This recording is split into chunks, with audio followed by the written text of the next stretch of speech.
레디아 공주 3권 3. 우리가 서로 의심하지 않고 협력한다면. 첫 번째 동맹을 성사시킨 책갈피 왕자가 고향인 책 왕국으로 발걸음을 옮겼다. 책 왕국에 도착해서 왕실의 반응을 살펴보니 한마디로 두려워하고 있었다. 거대한 검은 제국과 강철 왕국에 맞설 용기가 없었던 것이다. 책갈피 왕자가 도착하기 전에 책 왕국 정부에서는 큰 회의가 벌어졌다. 대신들은 백가 왕에게 책갈피 왕자가 무슨 말로 설득해도 절대 아홉별 왕국과 동맹을 맺으면 안 된다고 강하게 압박했다. 대신들의 뜻을 잘 알았네. 책갈피 왕자가 아무리 똑똑하다고 해도 그는 내 아들이네. 내게는 아직 한낱 애송이일 뿐이지. 책갈피 왕자의 말에 설득되지 않을 테니 염려하지 말게. 이런 적대적인 분위기 속에서 책갈피 왕자가 책 왕궁으로 들어갔다. 책갈피 왕자는 우선 옥새를 찾아주고 강철 왕국과 동맹을 맺었음을 확인시켜 주었다. 하지만 백가 왕과 대신들은 여전히 두려움을 떨쳐내지 못했다. 검은 제국은 강철 왕국보다도 몇 배는 거대한 나라였다. 검은 제국과 전쟁을 벌이는 것은 무모한 일이었다. 책갈피 왕자는 아홉별 왕국과 책 왕국이 힘을 합쳐야 한다고 강하게 주장했다. 책갈피 왕자의 말을 듣고 있던 백과왕이 말했다. 내가 왕궁을 비운 사이 왕궁에 밭을 가는 소가 송아지를 낳았다. 그런데 송아지가 외양간 안으로 통 들어가려 하지를 않아서 매번 하인들이 곤란을 겪곤 한다. 검은 제국을 적으로 돌리는 동맹을 맺을 정도의 능력이라면 송아지 한 마리 외양간에 넣는 것은 어려운 일이 아닐 것이다. 책갈피 왕자가 백가왕, 대신들과 함께 왕궁의 외양간으로 향했다. 백가왕의 말대로 어린 송아지가 외양간 앞에 버티고 서서 다리에 힘을 준 채 엉덩이를 쭉 빼고는 한사코 들어가지 않으려 했다. 백가왕의 하인들이 억지로 밀자 그만 땅바닥에 주저앉아 버렸다. 힘센 장정들이 달려들었지만 송아지는 끄떡도 하지 않았다. 백가왕이 골치가 아픈 듯 오른손으로 머리를 감싸며 탄식했다. 무서운 장군이 칼을 빼고 윽박질러도 소용없고 덕막 높은 도인이 그럴듯하게 서교를 해봐도 소용이 없었다. 송아지 한 마리를 마음대로 다루지 못한다니 이 일을... 백가왕의 탄식이 채 끝나기도 전에 책갈피 왕자가 송아지에게 다가갔다. 그리고는 엄지손가락을 송아지 입에 쑥 집어넣었다. 그러자 송아지는 마치 어미소의 젖을 문 것처럼 얌전하게 책갈피 왕자를 따라서 외양간으로 들어가 버렸다. 백가왕과 대신들은 모두 눈을 동그랗게 뜨고 그 광경을 바라만 보고 있었다. 책갈피 왕자가 송아지를 외양간에 넣은 뒤 궁금해하는 사람들에게 설명해 주었다. 태어난 지 얼마 안 된 송아지는 엄마 품이 그리웠던 겁니다.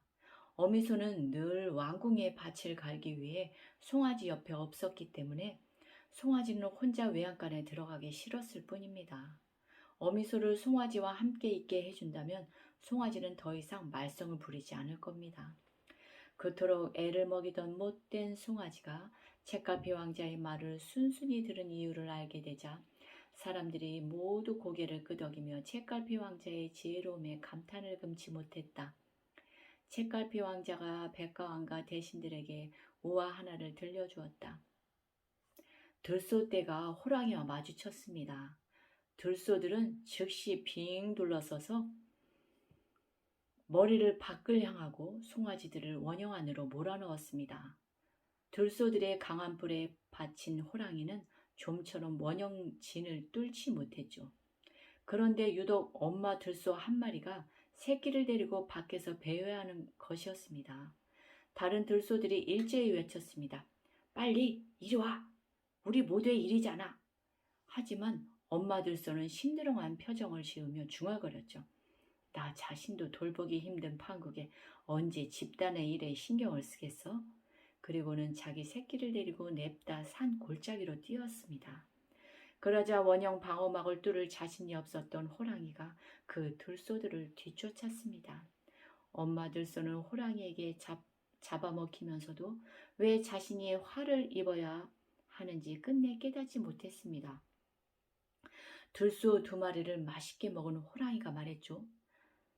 난 너처럼 따로 떨어져서 혼자 있는 소가 좋아 라고 말이죠.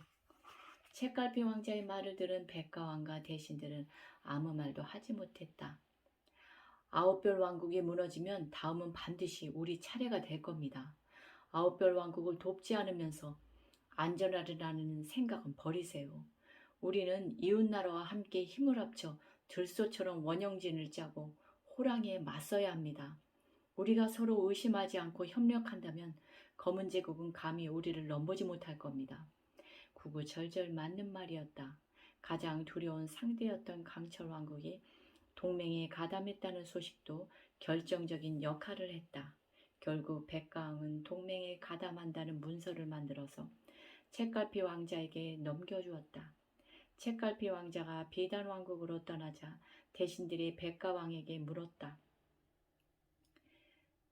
폐하, 책갈피 왕자는 아직 애송이라 하지 않으셨습니까? 어째서 왕자님의 말에 설득되어 국원을 위태롭게 할 수 있는 동맹을 약속하셨습니까? 백가왕이 흐뭇한 미소를 띠고 대답했다. 레디아 공주와 결혼하겠다고 왕궁을 나섰을 때까지는 애송이가 맞는데 다시 돌아왔을 때는 그 애송이가 아니더구나. 그동안 많이 성숙되어 있었네. 그래서 승낙했다네.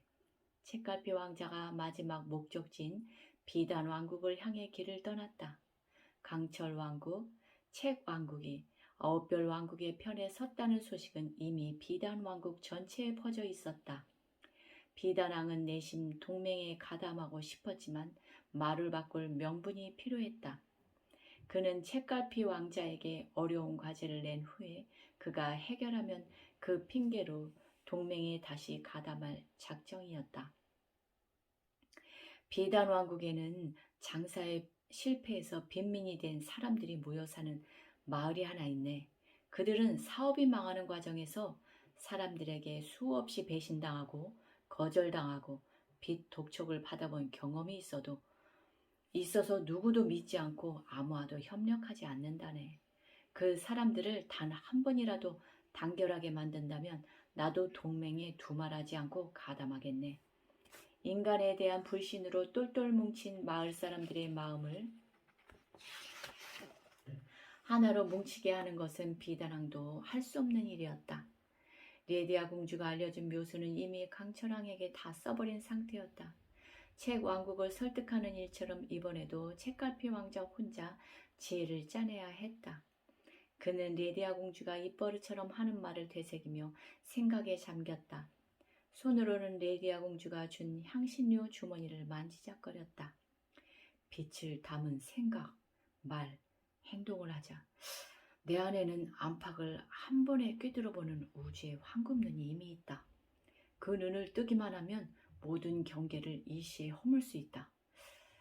모든 문제를 해결할 우주의 지혜가 어딘가에 반드시 있고 자신에게는 그 지혜를 볼 수 있는 투명한 눈이 있다는 믿음을 가지고 되는 방향으로 생각을 거듭하던 책갈피 왕자의 머릿속에 번개처럼 떠오르는 영감이 있었다.